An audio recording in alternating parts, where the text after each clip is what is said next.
Hello guys, স্বাগত Bengali home কিচেনে। আজ আমি শেখাবো বাটুরার রেসিপি। এই রেসিপিটার জন্য অনেক ইউটিউবের আমার বন্ধুরা রিকোয়েস্ট করেছে। আর ছোলা রেসিপিটা তো আগেই শিখিয়ে দিয়েছি, কাবলে ছোলার যে চানা মশলা, তার সঙ্গে কিন্তু এই বাটুরাটা দারুণ লাগে। খুব ইজি বানানো, যেটা বাড়িতে দোকানে খেয়ে থাকি ঠিক সেম রেসিপি আমরা বাড়িতে বানাতে পারি। চলুন শিখিয়ে দিই। দেখে নিন ভাটুরে বানাতে কি কি লাগছে। তার জন্য নিয়েছি ময়দা, এটা আমার হোমমেড টক দইয়ের লিঙ্কটা আমি ডেসক্রিপশন বক্সে দিয়ে দেবো, প্লিজ চেক করে নেবেন। এটা সুজি নিয়েছি। আমাদের রেস্টুরেন্টে যখন দেখবেন ভাটুরা সার্ভ করে তখন দেখবেন ভাটুরাটা অনেক ফুলে থাকে এই সুজি দেওয়ার জন্য, তাই খুব ফাইন সুজি নিতে হবে। সাদা তেল ভাজার জন্য এবং ময়দাটা মাখার জন্য। এটা হচ্ছে বেকিং পাউডার, চিনি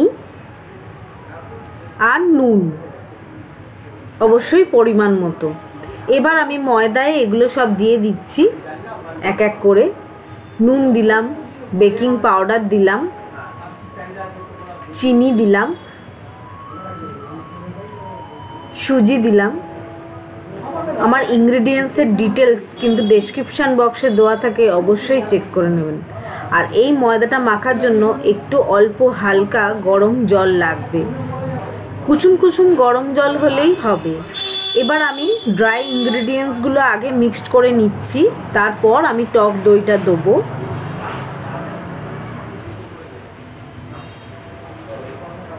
টক দইটা দিয়ে আগে মেখে নেব, তারপর যতখানি জল লাগবে সেই পরিমাণ অবধি আমরা জলটা দেবো। এবার আস্তে আস্তে অল্প অল্প করে জল দিয়ে দিয়ে মাখবেন, কারণ দই দেওয়া আছে, খুব তাড়াতাড়ি পাতলা হয়ে যাওয়ার চান্স থাকে। আর এই ময়দাটা কিন্তু অতি অবশ্য খুব ভালো করে ঠেসে ঠেসে আমাদের মাখতে হবে। কিছুটা মাখার পর আমি এক পলা মতো তেল দিলাম, মানে 1 টেবিল স্পুন মতো তেল দিলাম। তেল দিয়ে আবার কিন্তু আমাদের এটাকে ঠেসে ঠেসে মাখতে হবে। এই ময়দাটা যত ভালো মাখা হবে তত ভালো আপনাদের ভাটুরা রেসিপিটা হবে।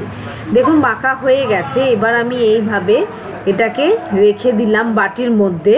এবার একটা কাপড়কে জলে ভিজিয়ে সমস্ত জল নিংড়ে ফেলে তারপর এটাকে চাপা দিয়ে রাখবো, যাতে ময়দাটা শুকিয়ে না যায়। তাই জন্য ময়দাটাকে ভালো করে আমরা চাপা দিয়ে রাখবো। তারপর থালা চাপা দিয়ে এটাকে 3 ঘন্টা আমাদের রেস্ট করতে হবে। 4 ঘন্টা হলেও ক্ষতি নেই। দেখুন আমি 4 ঘন্টাই রেস্ট করে রেখেছিলাম। 4 ঘন্টা বাদে আপনাদের খুলে দেখাচ্ছি ন্যাকড়াটা। হাত ভালো করে ওয়াশ করে নেবেন। আর আবার কিন্তু আমাদের এই ময়দাটাকে মোটামুটি 5-7 মিনিট ঠেসে ঠেসে মাখতে হবে। খুব ভালো করে ময়দাটাকে ঠেসে নিতে হবে।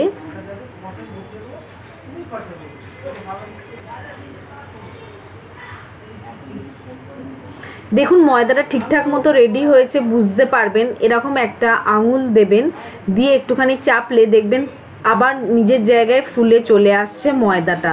তখন ভাববেন আপনাদের ময়দাটা ঠিকঠাক মতো একদম ভাটুরা রেসিপির জন্য রেডি হয়ে গেছে। এবার এই ভাটুরা দেখবেন একটু বড় হয় লুচির চেয়ে, সেই জন্য একটু বড় বড় সাইজের লেচি আমাদের কাটতে হবে। আমি এখানে কিছু লেচি কেটে দেখাচ্ছি আপনাদের।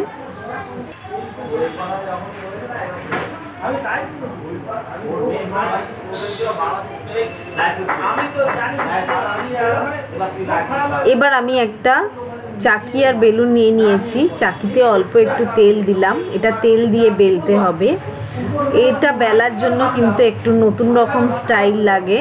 এটা বেলার সময় লেচিটা নিয়ে তেলের মধ্যে এইভাবে চেপে চেপে আগে হাতে করে বাড়িয়ে নিতে হবে, তারপর কিন্তু আমরা বেলুন দিয়ে বেলবো। আর আপনারা অবশ্যই চেষ্টা করবেন যাতে বেশি বারবার ওই বাটুরার মানে যে ময়দাটা বেলা হচ্ছে সেটা যাতে না তোলেন হাতে। এইভাবে চাকিটাকে ঘুরিয়ে ঘুরিয়ে আপনারা বেলবেন। তাতে কি হবে দেখবেন ময়দার যখন আমরা বেলি তখন যতই বেলি ততই পরে তুলতে গেলে ছোট হয়ে যায়। সেই জন্য একবারে তুলে ভেজে ফেলবেন, ওই জন্য বারবার তুলে তুলে ঘোরাতে যাবেন না, তাহলে আবার ছোট হয়ে যাবে। তাই জন্য একবারে এরমভাবে বেলে নেবেন একটাই সাইড দিয়ে, আর যত ঘোরাতে হলে আপনি চাকি সমেত ঘোরানোর চেষ্টা করবেন। মোটামুটি পাতলা করে যেরকম আমরা লুচি বেলি সেরকম, তার চেয়ে একটু মোটা রাখবেন। বেশি পাতলা করে যদি বেলে ফেলেন তাহলে কিন্তু ভাটুরাগুলো ফুলবে না।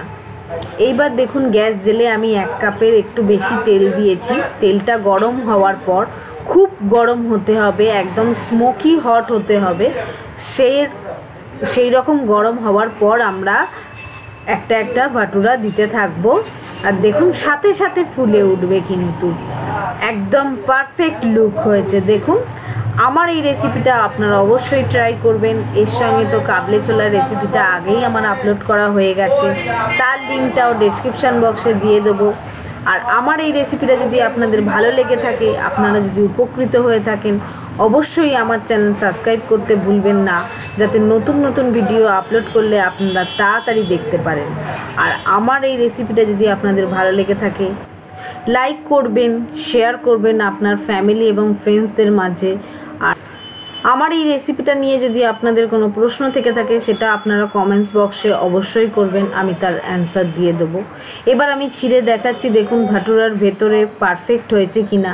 জালির যদি সৃষ্টি হয় তাহলে বুঝবেন, এই দেখুন কি সুন্দর জালির সৃষ্টি হয়েছে, তাহলে বুঝবেন আপনাদের ভাটুরাটা একদম পারফেক্ট হয়েছে। আমি এখানে পরিবেশন করেছি স্যালাড এবং কাবলি ছোলার তরকারির সঙ্গে, ভীষণ ভালো লাগে, অবশ্যই ট্রাই করবেন। টাটা বন্ধুরা।